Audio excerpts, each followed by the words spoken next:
Bueno, disculpen que se interrumpió, me olvidé de los minutos que tiene límite el Screen-O-Matic. Regresamos. Esta es la tercera parte entonces de las bases conceptuales, contexto del conflicto armado interno. Tercera parte de lo que es la clase diferida de esta semana 7 sobre el conflicto armado interno. El MRTA y Sendero Luminoso no pelean entre sí.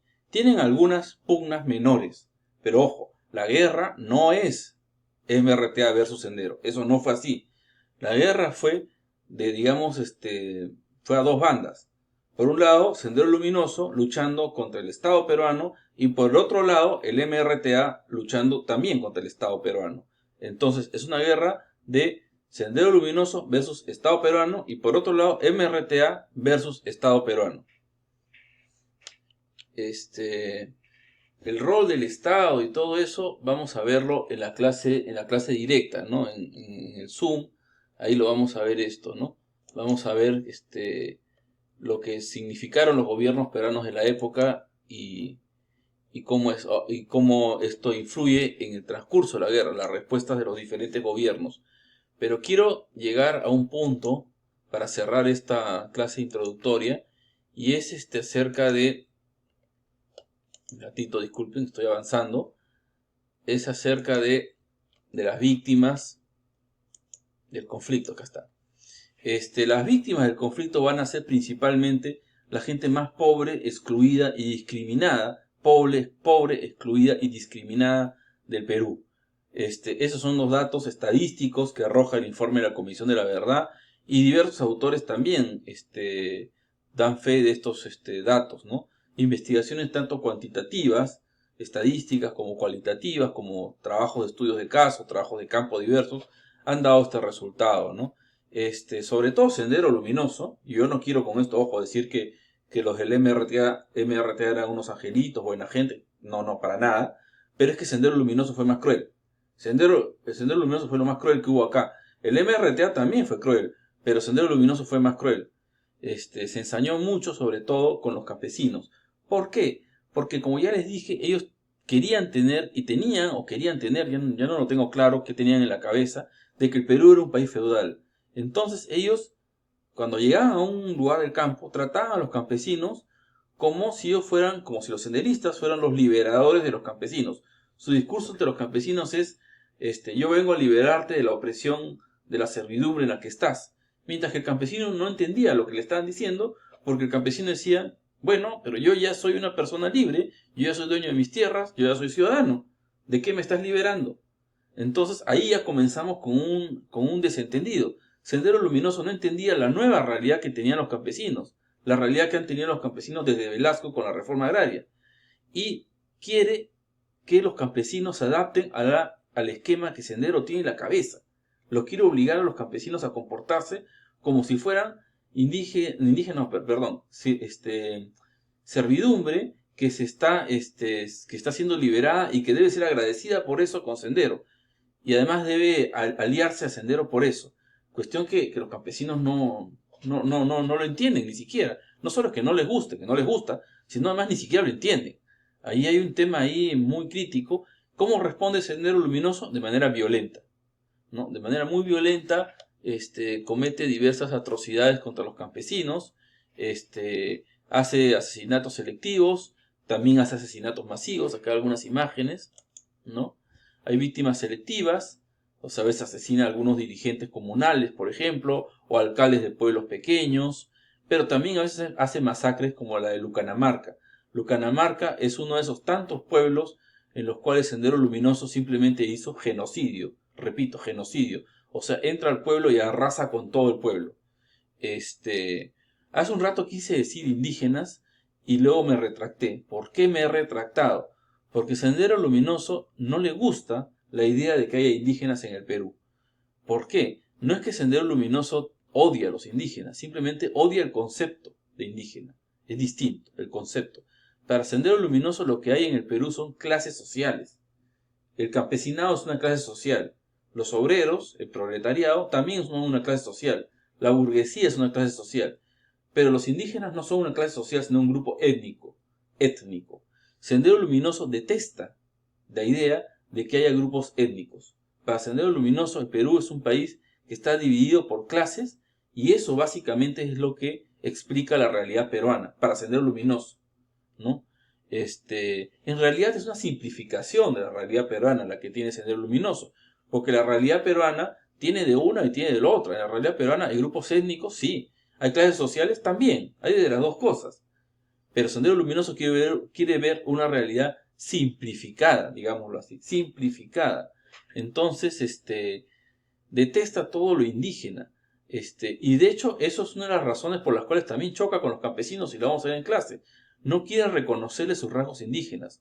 No les gusta las tradiciones indígenas, las costumbres, las fiestas, mascar coca, las relaciones de el padrinazgo, el padrino, el corte de pelo, el padrino, el corte de pelo, el tema religioso tampoco le gusta Sendero, o sea, la religiosidad popular es totalmente rechazada por Sendero Luminoso, el tributo a los apus, todas las cuestiones sagradas en el mundo indígena, para Sendero Luminoso van a ser solamente supersticiones, atraso, ignorancia, y va a querer combatir todo eso. Y de hecho lo va a combatir de la manera más cruel posible.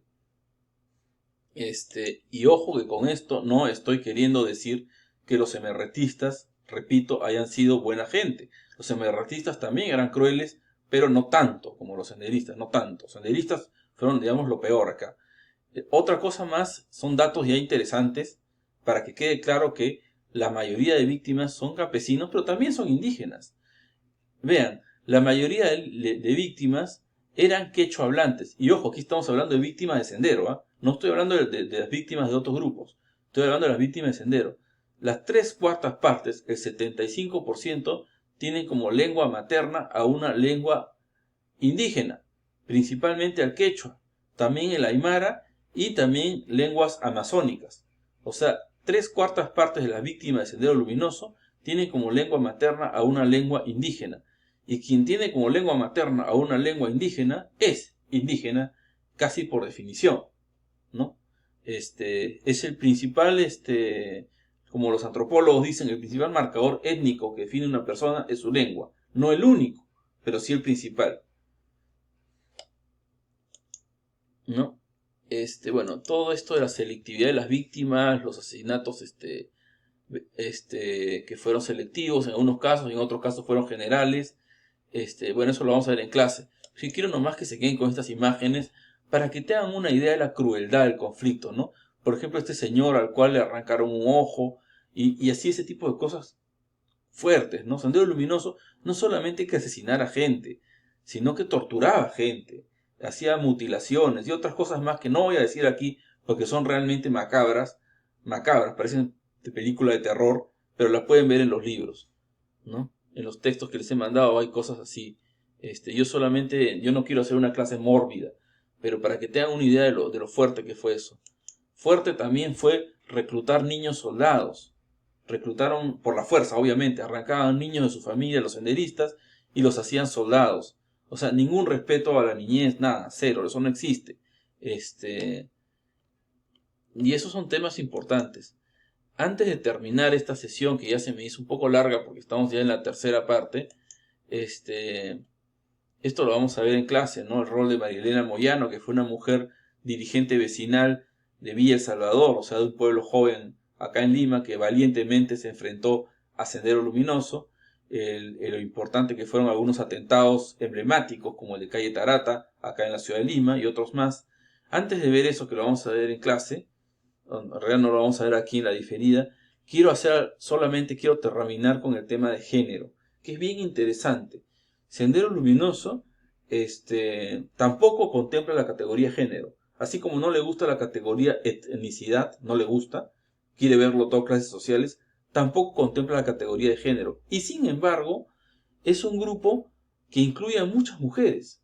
Cuando se captura a la cúpula de Sendero Luminoso en 1992, la gran sorpresa de todos va a ser, de la opinión pública del Estado, de todos, va a ser darse cuenta que la cúpula, si bien tiene como líder a un hombre, que es Aymel Guzmán, tiene a la mitad de sus dirigentes mujeres, la mitad.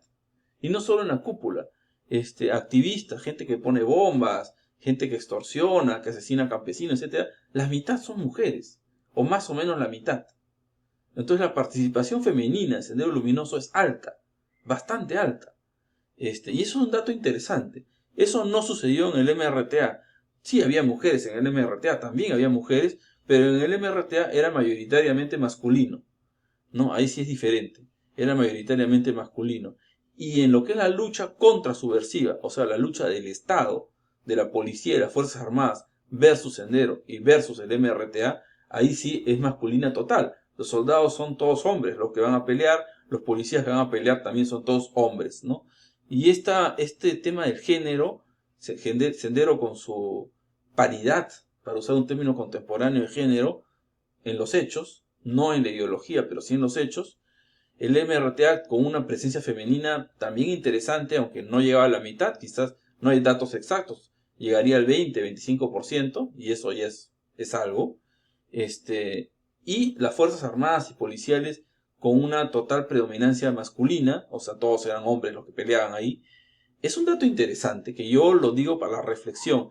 Ya les dije en clase, en la clase en Zoom, que debido al interés de muchas y de muchos de ustedes, una de las preguntas opcionales del examen parcial va a ser sobre género. Entonces, por favor, vayan pensando datos como estos, vayan pensando, ¿por qué? ¿Por qué la participación femenina, no?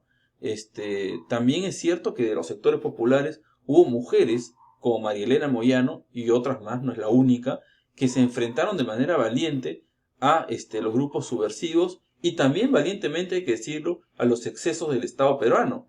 Porque si bien el terrorismo es sobre todo desde Sendero, el Estado peruano también cometió diversos